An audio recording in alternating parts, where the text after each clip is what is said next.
Hello, నేను మీ CS రావు. వైఎస్ఆర్ కాంగ్రెస్ పార్టీలో number 1 ఎవరు, నెంబర్ 2 ఎవరు అనే దాని మీద ఇప్పుడు సరికొత్త చర్చ జరుగుతుంది. నెంబర్ 1 అనగానే సహజంగా జగన్మోహన్ రెడ్డి గారు నెంబర్ 1.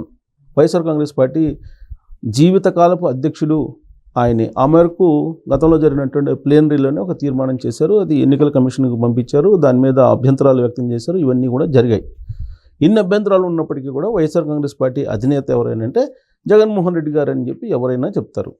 కానీ నంబర్ 1 ఆయన కాదు, బొత్స సత్యనారాయణ అనేటువంటి యాంగిల్ని ఇప్పుడు వైఎస్ఆర్ కాంగ్రెస్ పార్టీలోని అంతర్గతంగా తీస్తూ ఉన్నారు కొంతమంది. అది కూడా బొత్స సత్యనారాయణ గారి అభిమానులే ఎక్కువగా. దానికి కారణం లేకపోలేదు. బొత్స సత్యనారాయణ గారు సీనియర్ పొలిటీషియన్. వైఎస్ఆర్ కాంగ్రెస్ పార్టీలో ఉన్నటువంటి వాళ్ళల్లో ప్రస్తుతం సీనియర్ పొలిటీషియన్ ఆయన.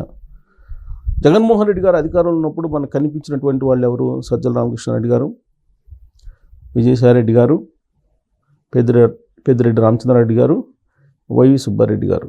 వీళ్ళు ప్రధానంగా మనకి కనిపించినటువంటి ఫేస్లు. అయితే ఇప్పుడు ప్రజెంట్ మారినటువంటి సిచ్యువేషన్లో సాయిరెడ్డి గారు రాజీనామా చేసి రాజకీయాలకే గుడ్ బై చెప్పేసి వ్యవసాయం చేసుకుంటున్నారు ఆయన చెప్పిన దాని ప్రకారం. ఇక సజ్జల రామకృష్ణారెడ్డి గారు అయితే ఓడిపోయిన తర్వాత జగన్మోహన్ రెడ్డి గారే ఆయన్ని దూరంగా పెడుతున్నారు.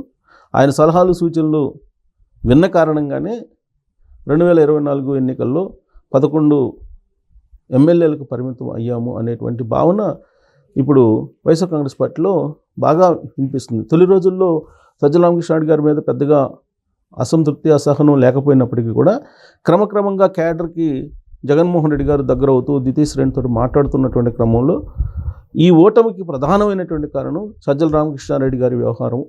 అలాగే కోటరీలో ఉండేటువంటి 4-5 సీఎం ఆఫీసులో అప్పట్లో ఉండేటువంటి వాళ్ళ వ్యవహారం జగన్మోహన్ రెడ్డి గారికి క్యాడర్కి మధ్య గ్యాప్ని పెంచింది.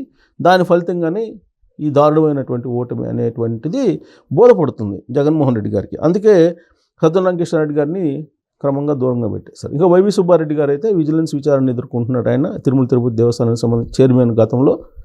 అక్కడ జరిగినటువంటి అవకతవకలు వాటన్నిటి మీద విజిలెన్స్ విచారణ ఎదుర్కొంటూ, అలాగే ఆయన కుమారుడు విక్రాంత్ రెడ్డి, ఆయనేమో ఆల్రెడీ కాకినాడ పోర్టుకు సంబంధించి, కాకినాడ సెజ్కు సంబంధించి, కాకినాడ సీపోర్టుకు సంబంధించినటువంటి కేసులో ఆయన ఇరుక్కున్నాడు. దాని మీద ఎంక్వైరీ నడుస్తుంది. ఈ క్రమంలో వైవి సుబ్బారెడ్డి గారు కూడా ముఖం చాటేసేశారు. దీంతో ఎవరు కనిపించట్లేదు. ఇప్పుడు పెద్దిరెడ్డి రామచంద్రారెడ్డి గారు ఉంటే ఆయనేమో మదనపల్లి ఫైల్స్ దాని మీద ఉన్నారు. ఆయన ఫామ్ హౌస్కి సంబంధించి ల్యాండ్స్ని ఆక్యుపై చేశారు అనేది ఆయన మీద ఉన్నటువంటి కేసు.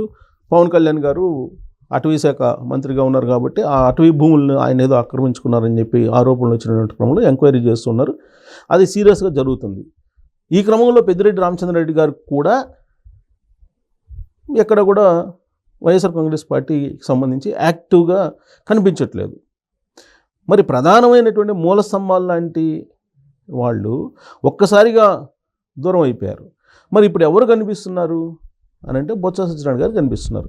బొత్స సత్యనారాయణ గారే ఈ మధ్యకాలంలో ప్రెస్ మీట్లు పెట్టి వైఎస్ఆర్ కాంగ్రెస్ పార్టీ సంబంధించినటువంటి అంశాలని మాట్లాడుతూ ఉన్నారు. గతంలో మనకు సకల శాఖ మంత్రి అని ఒక ముద్దు పేరు పెట్టుకునేవాళ్ళు సజ్జల రామకృష్ణారెడ్డి గారి గురించి, తెలుగుదేశం పార్టీ వాళ్ళు. ఆయన వచ్చి ప్రెస్ మీట్లు పెట్టేవారు. ప్రతి డిపార్ట్మెంట్, ఏ మంత్రిత్వ శాఖలో ఏం జరిగినా, ఏ డెవలప్మెంట్ జరిగినా, లేదంటే రాజకీయపరమైనటువంటి ఏదైనా అప్డేట్స్ ఉన్నా కంప్లీట్గా మొత్తం సజ్జల రామకృష్ణారెడ్డి గారు మీడియా ముందు కనిపించేసేవాళ్ళు. అన్నిటికీ ఆయనే చెప్పేవాళ్ళు. అందుకే ఆయన్ని సకల శాఖ మంత్రి అనేటువంటి ఒక ముద్దు పేరు అప్పట్లో వైఎస్ఆర్ కాంగ్రెస్ పార్టీ వాళ్ళని ఉద్దేశించి తెలుగుదేశం పార్టీ వాళ్ళు పెట్టుకున్నటువంటి పేరు.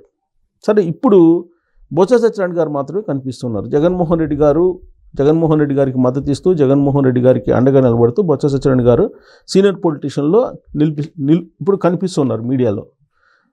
ఆయన సీనియర్ పొలిటీషియన్, తొలి నుంచి కూడా కాంగ్రెస్ పార్టీ భావజాలం ఉన్నటువంటి లీడరు. పిసిసి అధ్యక్షుడిగా చేశారు. ఆయన పిసిసి అధ్యక్షుడిగా ఉన్నప్పుడే రాజశేఖర రెడ్డి గారు ముఖ్యమంత్రిగా ఉన్నారు. సో ఆయన చాలా చిన్న స్టేజ్ నుంచి అంచెలంచెలుగా ఎదుగుతూ ఆయన అన్ని రకాల పదవులను అనుభవిస్తూ వచ్చారు. ఒకానొక సమయంలో కాంగ్రెస్ పార్టీలో రాజశేఖర రెడ్డి గారి తదనంతరం సీఎం పోస్టుకు కూడా యునైటెడ్ ఆంధ్రప్రదేశ్లో పోటీ పడినటువంటి లీడర్ ఆయన బొత్స సత్యనారాయణ గారు. దానికి కారణం ఏంటంటే అందరివాడిగా పేరుంది ఆయనకి. వివాదాస్పదమైనటువంటి లీడర్ కాదు. ప్రత్యర్థి పార్టీలతో కూడా కలివిడిగా ఉండేటువంటి ఆయన మనస్తత్వం. సో అందుకే ఆయన ఎవరిని శత్రువుగా చూడరు, ఆయన్ని కూడా ఎవరు శత్రువుగా చూడరు. ప్రత్యర్థులుగానే చూస్తుంటారు తప్పితే రాజకీయ శత్రువుగా చూడరు ఎవరు కూడా. పైగా ఉత్తరాంధ్రలో ఉండేటువంటి 3 జిల్లాల్లో ప్రధానంగా ఉమ్మడి విశాఖ జిల్లా కానీ, విజయనగరం జిల్లా కానీ, శ్రీకాకుళం జిల్లాలో కానీ ఆయన ఎంతో కొంత ప్రాబల్యం ఉంది. విజయనగరం జిల్లా అయినప్పటికి కూడా ఆయన ప్రాబల్యం ఉత్తరాంధ్ర మొత్తం ఉంది. సో ఉత్తరాంధ్రలో ఒక పేరున్నటువంటి నాయకునిగా పేరుంది. దానికి తగ్గట్టు రాజశేఖర రెడ్డి గారు అప్పట్లోనే బొత్స సత్యనారాయణ గారి సతీమణిని ప్రమోట్ చేశారు. అప్పట్లోనే జిల్లా పరిషత్ చైర్మన్గా ఆమె ఇచ్చినటువంటి స్పీచ్కి ముగ్ధుడయ్యి ఎంపీగా పోటీ చేసేటువంటి అవకాశం కూడా ఇచ్చారు. సో వాళ్ళ ఫ్యామిలీ మొత్తం కూడా రాజకీయాలకి తోటి సంబంధం కలిగినటువంటి ఫ్యామిలీ. అందుకే బొత్స సత్యనారాయణ గారు అప్పట్లో రాజశేఖర రెడ్డి గారు తదనంతరం సీఎం ఉమ్మడి ఆంధ్రప్రదేశ్కి అవుతారని కూడా అనుకున్నారు. కానీ రాజకీయాలు ఒకేలాగా ఇప్పుడు ఉండవు కదా. కాంగ్రెస్ పార్టీ రాజకీయాలు అంటేనే డిఫరెంట్గా ఉంటాయి.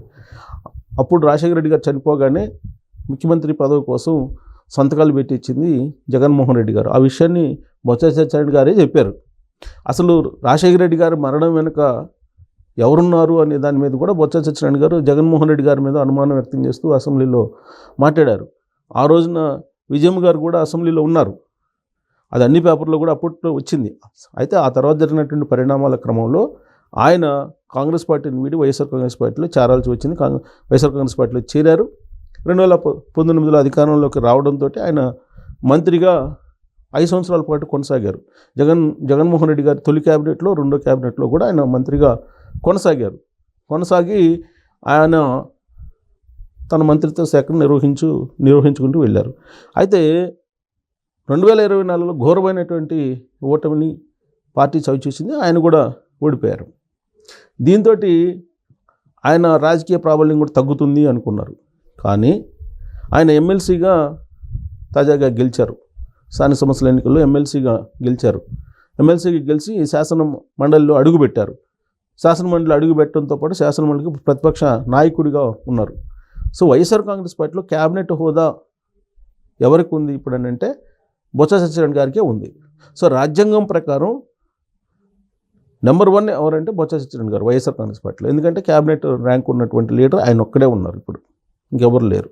ప్రతిపక్ష హోదా ఉన్నట్టయితే కనుక జగన్మోహన్ రెడ్డి గారికి ఆయన పార్టీ అధినేత కూడా కాబట్టి ఆయన నెంబర్ 1 ఉండేవాళ్ళే. కానీ రాజ్యాంగ ప్రకారం ఉన్నటువంటి పదవుల్ని కనుక మనం బెంచ్ మార్క్గా తీసుకుని ఆలోచిస్తే వైఎస్ఆర్ కాంగ్రెస్ పార్టీలో నెంబర్ 1 బొత్స సత్యనారాయణ గారు, నెంబర్ 2 జగన్మోహన్ రెడ్డి గారు. సంస్థాగతంగా తీసుకుంటే నెంబర్ 1 జగన్మోహన్ రెడ్డి గారు, ఆ తర్వాత ఇక బొత్స సత్యనారాయణ గారు అనుకోవచ్చు, ఇంకా ఎవరినైనా సంస్థాగతంగా అనుకోవచ్చు.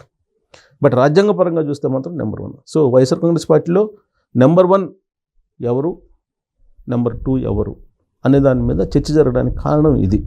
సో మీ ఉద్దేశంలో నెంబర్ 1 ఎవరు? ఎందుకంటే మిర్చి యాడికి వెళ్ళారు జగన్మోహన్ రెడ్డి గారు ఈ మధ్యకాలంలో. మిర్చి యాడికి వెళ్ళిన సందర్భంగా అక్కడ జరిగినటువంటి పరిణామం మీద బొత్స సత్యనారాయణ గారే మాట్లాడుతూ ఉన్నారు. మిగతా వాళ్ళు పెద్దగా మీడియా ముందుకు వచ్చి మాట్లాడిన దాఖలాలు లేవు. ఒకవేళ వచ్చినప్పటికి కూడా జగన్మోహన్ రెడ్డి గారి సెక్యూరిటీ గురించి మాట్లాడుతూ ఉన్నారు, మిర్చి గురించి మాట్లాడట్లా. బొత్స సత్యనారాయణ గారు మిర్చి గురించి, సెక్యూరిటీ గురించి, అన్నిటి గురించి మాట్లాడుతున్నారు. ఆయన వాయిస్ కూడా వెళ్తుంది సీనియర్ పొలిటీషియన్ కాబట్టి. సో కాబట్టి పవర్ఫుల్ ఎవరు వైఎస్ఆర్ కాంగ్రెస్ పార్టీలో, రాజ్యాంగపరంగా ఎవరు, సంస్థాగతంగా ఎవరు అనేది మీరు ట్రోల్ చేయొచ్చు. Thank you very much.